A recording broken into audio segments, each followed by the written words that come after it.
afternoon, students. I'm Dr. Sayyeda Sumaya Fatima. I will be taking classes on kidney and lower urinary tract system.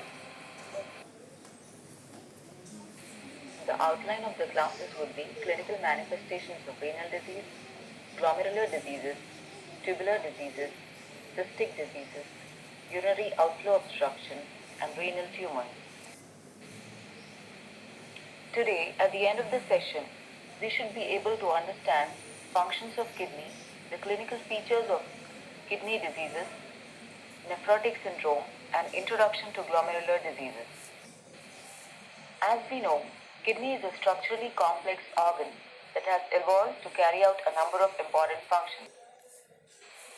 As we know, the functions of kidney is to regulate the ions in blood, regulation of blood volume, blood pH, production of hormones like erythropoietin and calcitriol, and excretion of waste products.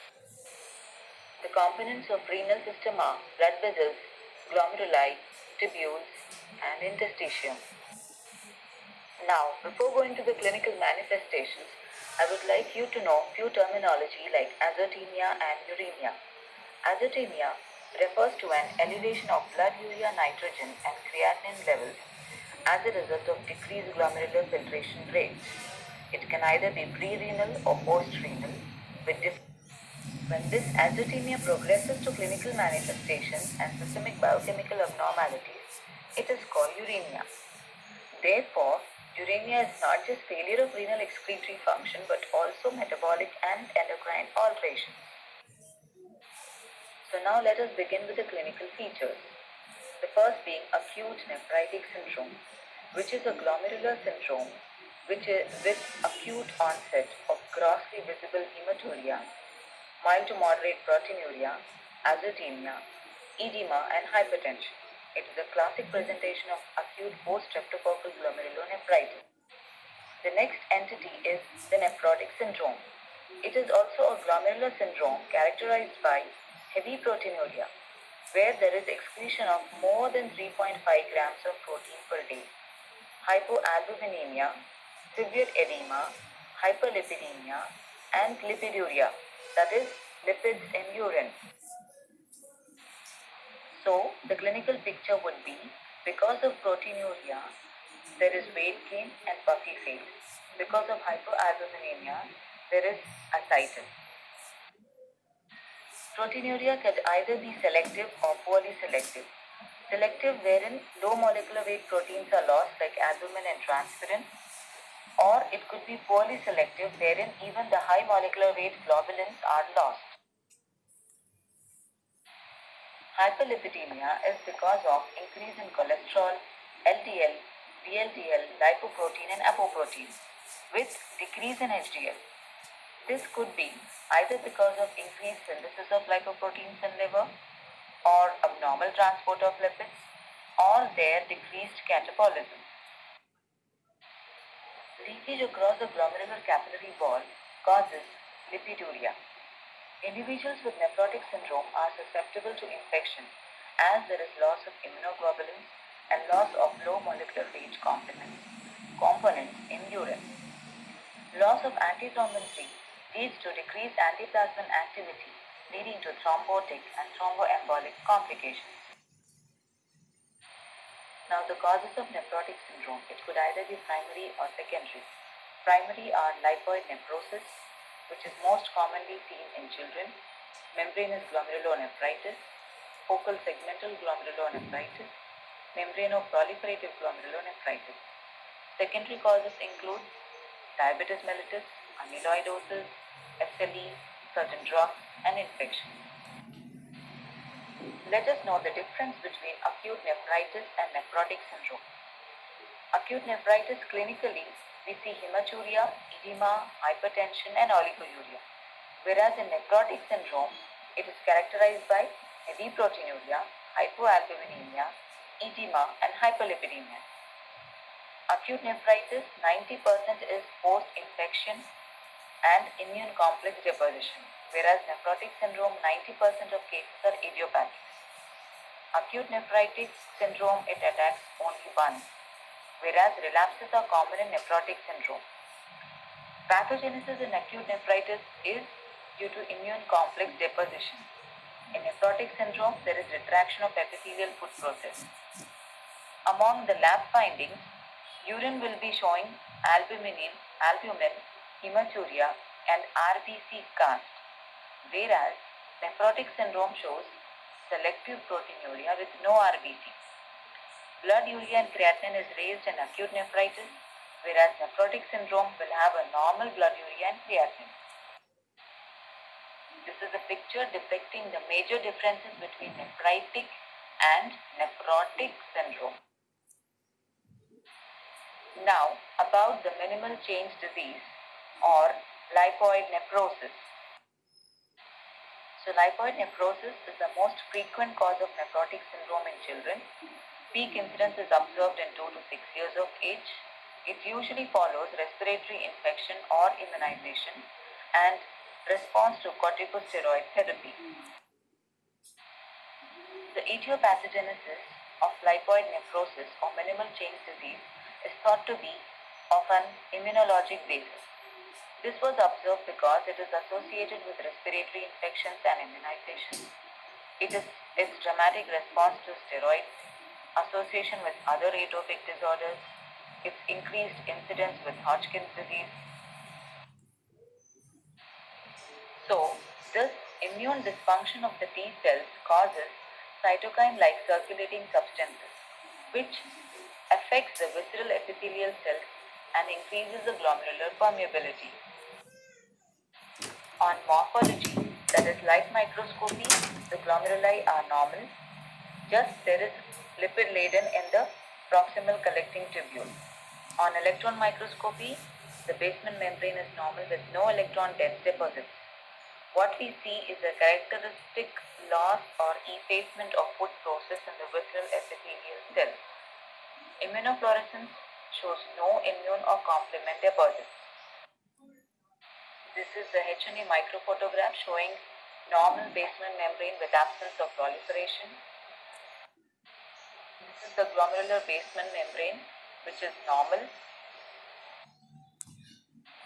So the clinical course of minimal change disease is, despite massive proteinuria, the renal function remains good. Proteinuria is highly selective. More than 90% of children respond to corticosteroid therapy. Adults do respond but slow, and the long-term prognosis is excellent. Now, coming to the other manifestations of renal disease is asymptomatic hematuria or proteinuria because of mild glomerular abnormalities. There is something called rapidly progressive glomerulonephritis, where there is manifestation of microscopic hematuria, that is dysmorphic RBC seen in the urine sediment, along with mild to moderate proteinuria. Acute renal failure, which is oligouria or anuria with recent onset of azotemia. This results from glomerular injury or interstitial injury or vascular injury or acute tubular necrosis. Chronic renal failure, which is characterized by prolonged signs and symptoms of uremia. Actually, it is the end result of all the chronic renal diseases. Then there is urinary tract infection, which is characterized by bacteriuria and pyuria, wherein bacteria and leukocytes are seen in the urine. It could either be symptomatic or asymptomatic, involving the kidney, that is pyelonephritis, or the bladder, that is cystitis. Another entity is nephrolithiasis, that is renal stones, manifested by renal colic, hematuria, and recurrent stone formation. So that ends the clinical manifestations of renal diseases. Let us start with the introduction of glomerular diseases. So this is the normal structure of a glomerulus, wherein we have an afferent arteriole forming the capillaries within the Bowman space, then going to the efferent arteriole. The below picture shows the glomerular basement membrane, which is lined by endothelial cells in the luminal side with the capillary lumen, and lined by the porocytes near the urinary space.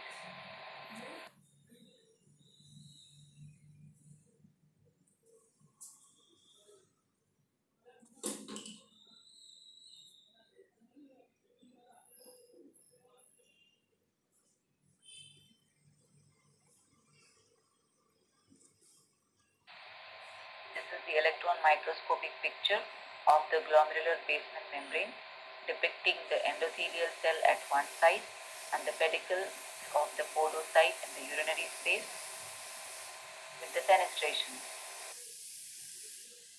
Now, the glomerular diseases are either primary glomerulopathies or systemic diseases with glomerular involvement or certain hereditary disorders.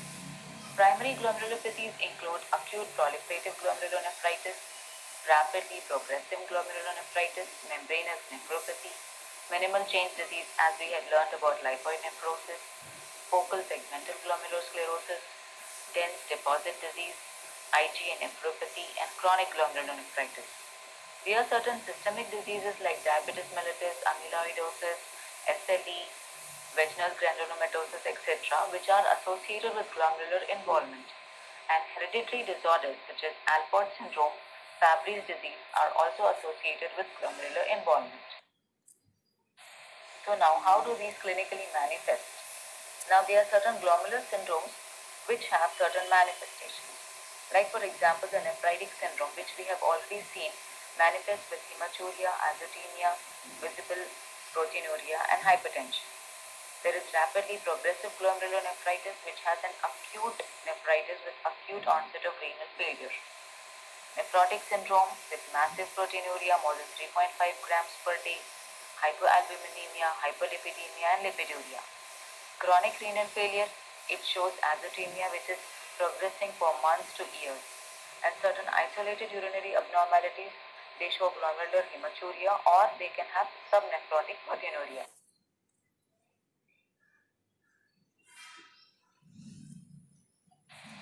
So how does the glomerulus respond to this particular injury or insult? What is observed is there is hypercellularity, basement membrane thickening with hyalinosis and sclerosis.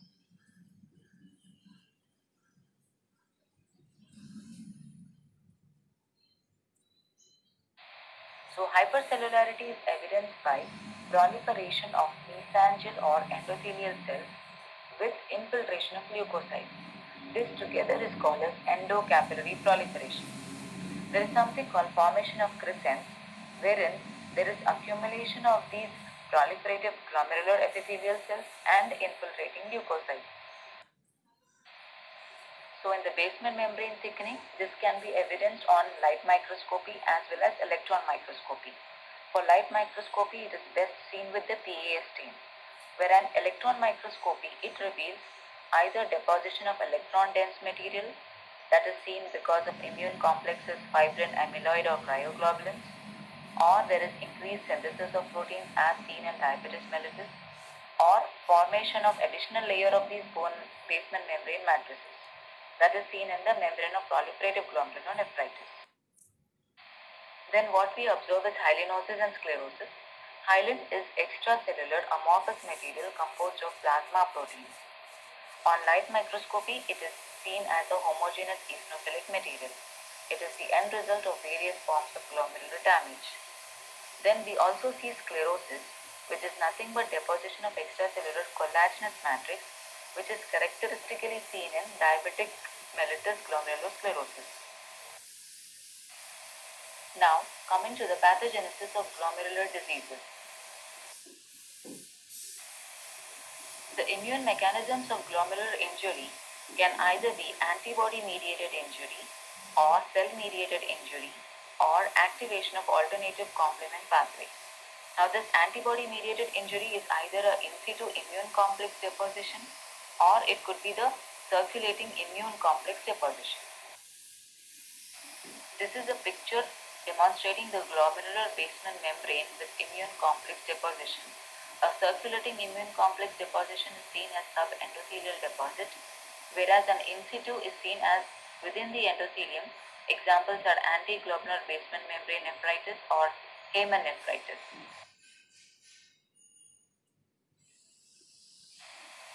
These are the different immunofluorescence patterns of the immune complex deposition seen under the eye of microscope in the different nephritis. In the coming classes, we will be identifying each of these patterns. So, this is the picture depicting the mediators of immune glomerular injury. either because of antibody deposition or because of T-cell immune reaction. So this is a picture depicting the spectrum of glomerular diseases, wherein at one end we have the nephrotic syndrome and at the other hand we have the nephritic syndrome.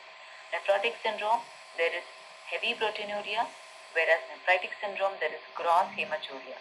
And the other glomerular diseases are between these two syndromes, having variable proteinuria and hematuria. Now, coming to the glomerular diseases associated with nephrotic syndrome and proteinuria. These include the minimal chain disease or lipoid nephrosis, focal segmental glomerulosclerosis, membranous nephropathy, C1q nephropathy, and IgM nephropathy. So now, a revision again about minimal chain disease. As we know, it is the most common cause of nephrotic syndrome in children between 2 to 6 years of age, characterized by diffuse effacement of podocytes, which is detected only by electron microscopy. By light microscopy, glomeruli appear virtually normal. So clinically, we see highly selective proteinuria, no hypertension or hematuria, and dramatic response to corticosteroid therapy with excellent prognosis. This is a H&E microphotograph of a glomerulus in the minimal chain disease, showing a virtually normal glomerulus. Now, this is a characteristic electron microscopic finding seen in the minimal chain disease with uniform and diffuse effacement of the foot process. This is the immune fluorescence photograph showing no immune deposits seen in the minimal chain disease. We shall stop for today, students. The rest of the glomerular diseases will be dealt in the coming classes.